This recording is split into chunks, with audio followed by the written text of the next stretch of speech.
그러면 이번에는 민주당 내부 걱정을 좀 우리 같이 해볼까요? 자, 현재 민주당 당대표 선거를 두고 내부가 좀 시끄럽습니다. 이른바 룰 전쟁이 벌어진 건데요. 당대표를 뽑는 선거 방식을 가지고 잡음이 나오고 있습니다. 이른바 선호투표제를 도입하겠다라고 한 건데요. 왜 그런가 했더니 먼저 기존의 투표입니다. 당대표를 전당대회에서 선거한다, 투표한다고 하면 자기가 원하는 후보 한 사람만 적는 게 기존의 방식이었죠. 그런데 이렇게 선거를 할 경우에는 과반이 넘지 않으면 다시 재투표를 해오는 방식이었습니다. 그래서 선호투표제라는 걸 도입을 하겠다는 겁니다. 이거는요, 내가 좋아하는 사람 1, 2, 3위로 순위대로 적는 겁니다. 내가 1순위로 좋아하는 사람, 2순위로 좋아하는 사람, 3순위로 좋아하는 사람. 그렇게 해서 투표를 집계했을 때 1등의 집계가 과반이 넘으면 당연히 1번 후보가 당선이 되는 거지만 만약에 안 넘을 경우에는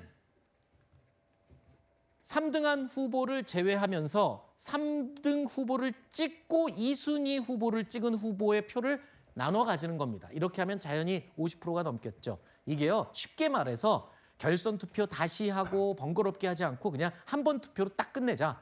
이런 얘기인 겁니다. 이 선호 투표제 방식을 놓고 민주당 당권 주자들 이건 나한테 유리한데 불리한데 라면서 신경전이 치열하게 벌어지는 겁니다. 우리가 헌법과 법률을 위반하면서 할 수는 없듯이 당원 당규를 위반하면서 무엇을 할 수 있는 것은 아니지 않느냐. 그래서 저도 좀 당혹스러웠습니다. 멀쩡하던 룰이 갑자기 누구에게 불리하고 불공정하고 위법이 되는가 이해하기 어렵다. 문제없는 룰을 자꾸 시비를 거는 것이야말로 전형적인 집단적 자기정치다 이렇게. 비용과 시간을 절약하기 위해서 선호투표제가 포섭이 되는 거기 때문에 이것을 당헌 당규로 위반이라고 말하는 것은 지나친 비약이다. 쉽게 말해서 저는 이렇게 이해했습니다. 지금 당대표 선거 구도가 이거 아닙니까? 정청래 대표 대 김민석, 송영길. 아니면 뭐 가능성은 낮지만 정청래 대표 대 김민석, 송영길, 고민정. 이렇게 벌어질 경우에 1, 2, 3순위를 쓰다 보면 정청래 대표 입장에서는 나는 한 사람인데 근데 저쪽은 2명 아니면 3명이 되게 되면 불리한 거 아니냐 뭐 이런 논리인가요? 아니 뭐 아시지만 권력은 아버지와 자식 간에도 나눌 수 없는 게 권력 아니겠습니까? 그래서 1대 3, 1대 2로 보기에는 지금 약간 크게 해석이 되는 것 같습니다. 결국에는 이번에 이렇게 선호투표제가 나온 이유 중에 하나가 바로는 투명성과 공정성 측면도 있고 효율성 측면도 있습니다. 한 번 투표로 인해서 결정이 된다는 건데요.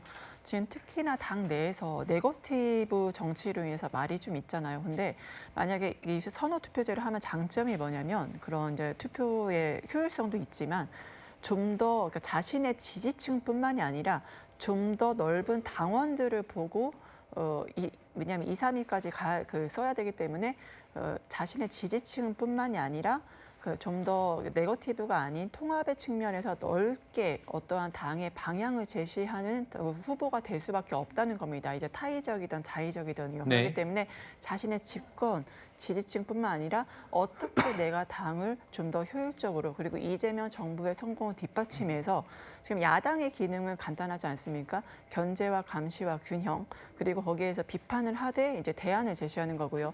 그다음 집권 여당의 기능은 분명히 책임 정치 그리고 이재명 정부와 같이 하는 이제 그런 성과를 보여주는 민심이 그거를 반영해서 내가 어떻게 체감하는 민생을 바꾸는 정치를 할 것인가가 과제일 겁니다. 그럼 그 과제의 수반에서 더불어민주당이 어떤 당내 계파 갈등 아니면 권력 다툼이 아니라 투명성과 효율성을 바탕으로서 어떻게 새로운 집권 여당으로 거듭날 것인가 이거의 방향성을 제시하는 알겠습니다. 하나의 방법이라 보시면 되겠습니다. 제가 드렸던 질문, 그러니까 1인 선호투표제, 1인 3표제를 하면 정청래 대표가 불리한 게 맞아요?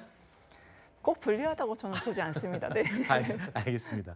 자, 일단 이 룰은 그럼 누가 정했느냐? 바로 민주당 전당준비위원회가 정한 거죠. 당원 당규에 문제가 없기 때문에 이렇게 결론을 내린 거다라고 말입니다. 그런데 오늘 오전에 민주당 최고위가 열렸는데요. 친명계 그리고 친청계 최고위원들 간에 아주 격전이 벌어졌습니다.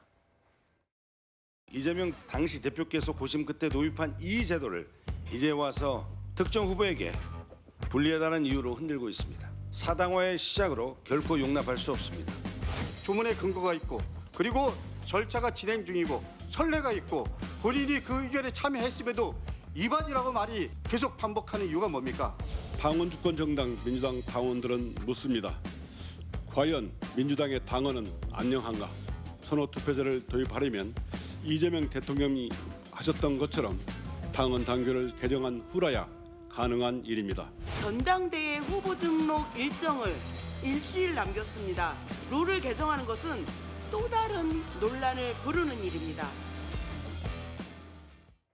이번에도 민주당 내의 일을 객관적으로 외부에서 좀 평가를 하겠습니다. 룰은 정해지면 따르는 겁니까? 아니면 이의 제기하면 또 바꿀 수 있는 건가요? 룰이란 건 따라야죠. 네. 민주당의 당원 당규가 사실 역사 속에서 굉장히 여러 가지 시행착오 끝에 만들어져 있기 때문에 저는 룰을 따라야 된다고 보지만 네. 지금 저기 그 최고위원들의 의견을 들어보면 굉장히 투명하다고 보는 것이 결국 이 선호투표제가 김민석 후보한테 유리한 건 아닌가. 왜 그러냐면 이 선호투표제 구조 자체가 네. 차선책으로서 여러 계파들한테 이렇게 뭐랄까요? 소구될 수 있는 후보한테 사실상 유리하기 때문에 네. 친명 주류라든지 그리고 비주류 일부에서 그래도 호불호가 덜한 네. 이 김민석 후보가 이 구조 속에서 유리할 거라는 판단 때문에 저기 이성윤 최고위원이라든지 문전복 최고위원이 각각의 계파 성격에 따라서 네. 다른 의견을 내고 있다 이렇게 알겠습니다. 보입니다.